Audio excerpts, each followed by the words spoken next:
शक्ति रामकृष्णे स्थिता ह्या सर्वविद्यास्वरूपान्तां శారదాం ప్రణమామ్యహం.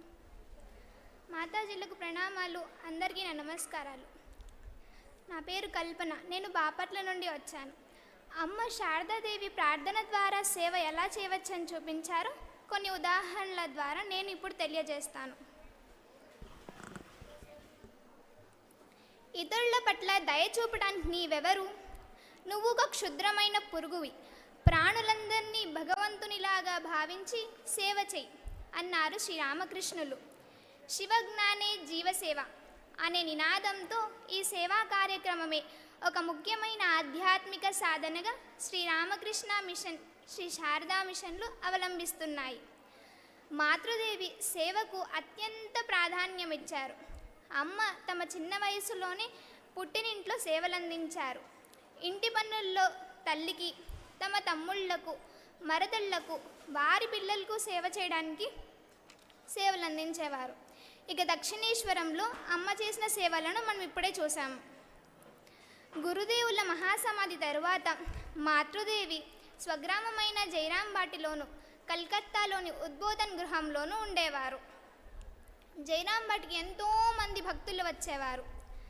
వారికి భోజనం తయారు చేయటం, చివరికి వారి బట్టలు ఉతకడం కూడా చేసేవారు. ఇవన్నీ మనకు బాహ్యంగా కనిపించే సేవలు. ఇతరులకు మేలు కలగాలని మనం సేవ చేస్తాం.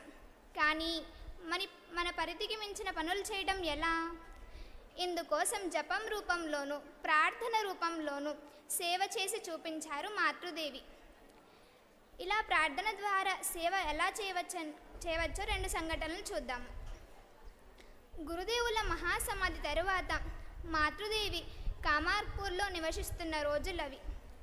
ఆ సమయంలో ఒరిస్సా నుండి ఒక సాధువు వచ్చి ఒక గుడిసెలో కొన్ని రోజులు నివసిస్తూ ఆధ్యాత్మిక సాధనలు చేస్తూ ఉండేవారు. ఒకరోజు కొంతమంది దుర్మార్గులు అతన్ని చితకబాది ఆ గుడిసె పాడు చేసి ఆయనను వేధించారు. దాంతో ఆయన కామార్పూర్ వదిలి వెళ్ళాలని అనుకున్నారు. ఆ విషయం అమ్మకు తెలిసి అతన్ని ఎలాగైనా సహాయపడాలని ఆ సాధువు కోసం ఇంకొక చోట గుడిసె నిర్మించమని పురమాయించారు. కానీ దాన్ని నిర్మిస్తున్న సమయంలో ఆకాశం బాగా మబ్బులు పట్టి వర్షం కురవబోయేలా ఉంది. అప్పుడు మాతృదేవి చేతులు జోడించి, ఓ భగవంతుడా, ఈ గుడిసె నిర్మాణం పూర్తి అయ్యే వరకు వర్షం ఆగాలి, ఆ తరువాత ఎంతైనా కురవచ్చు అంటూ ప్రార్థన చేశారు.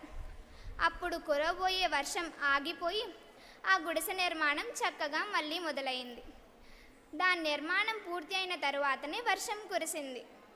ఆ సాధువు కొన్ని రోజులు గుడిసెలో నివసించారు. ఆగు అన్నప్పుడు వర్షం ఎలాగైతే ఆగిందో వర్షించు అనగానే వర్షించింది కూడా. ఒకసారి జైరాంబాటిలోను దాని పరిసరాల్లోనూ చాలా కాలం వానలు కురవక కరువు వచ్చింది.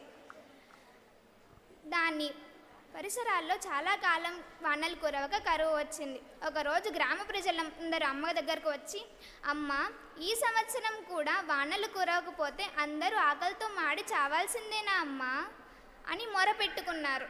వారి దుఃఖం చూసి మాతృదేవి దుఃఖం ఆపుకోలేకపోయారు. అత్యంత భక్తి శ్రద్ధలతో చేతులు జోడించి, ఓ భగవంతుడా, ఇదేమి ఘోరం, కరువు కాటకాల్లో అందరూ ఇలా అల్లాడవలసిందేనా అంటూ ప్రార్థన చేశారు. ఆ రాత్రే వాన చక్కగా కురిసింది. దానితో వాళ్ళ కరువు తీరిపోయింది. ఇంకొక సంఘటన చూద్దాం. మాతృదేవి 1888 ఏప్రిల్లో తీర్థయాత్రగా గయాక్షేత్రానికి వెళ్ళారు. అక్కడ బుద్ధగయలో ఒక బౌద్ధ సన్యాసుల మఠం చూశారు. ఆ మఠంలో సన్యాసులు బస చేయడానికి, భోజనానికి చక్కని వసతులున్నాయి. అది చూసినప్పుడు మాతృదేవికి తన బిడ్డలైన గురుదేవుల సన్యాస శిష్యులు మనసులో మెదిలారు. వారందరూ సరైన వసతి, భోజనం లేకుండా దేశదిమ్మరులుగా అటూ ఇటూ తిరగడం గుర్తుకు వచ్చింది. అప్పుడు అమ్మ గురుదేవుల్ని ఎంతో ఆర్తితో ఇలా ప్రార్థించారు, మీరు వచ్చారు, వెళ్ళారు, మీకోసం సర్వస్వం వదిలి వచ్చిన నా బిడ్డలు అటూ ఇటూ తిరుగుతున్నారు. వారికి కనీసం సామాన్యమైన తిండి, భోజనం లభించాలి. మీ ఉపదేశాలను ఆదర్శాలను కేంద్రంగా చేసుకొని వారందరూ కలిసి జీవించాలి అని ప్రార్థించారు. ఇలా అమ్మ ప్రార్థించిన తరువాతనే వివేకానంద స్వామి క్రమంగా రామకృష్ణ సంఘానికి ఒక రూపం తెచ్చారు. అమ్మ ఇలా తన ప్రార్థనల ద్వారా రామకృష్ణ సంఘం ఏర్పడడంలో తమదైన పాత్ర పోషించారు.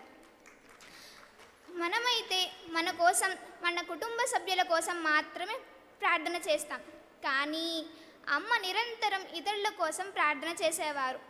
భగవంతుడు జపధ్యానాల ద్వారా నువ్వు ఇతరులకు చేసే సేవను చూసి ఎక్కువ సంతోషిస్తాడు. నువ్వు అదే చేస్తూ ఉండు అని మాతృదేవి బోధించారు.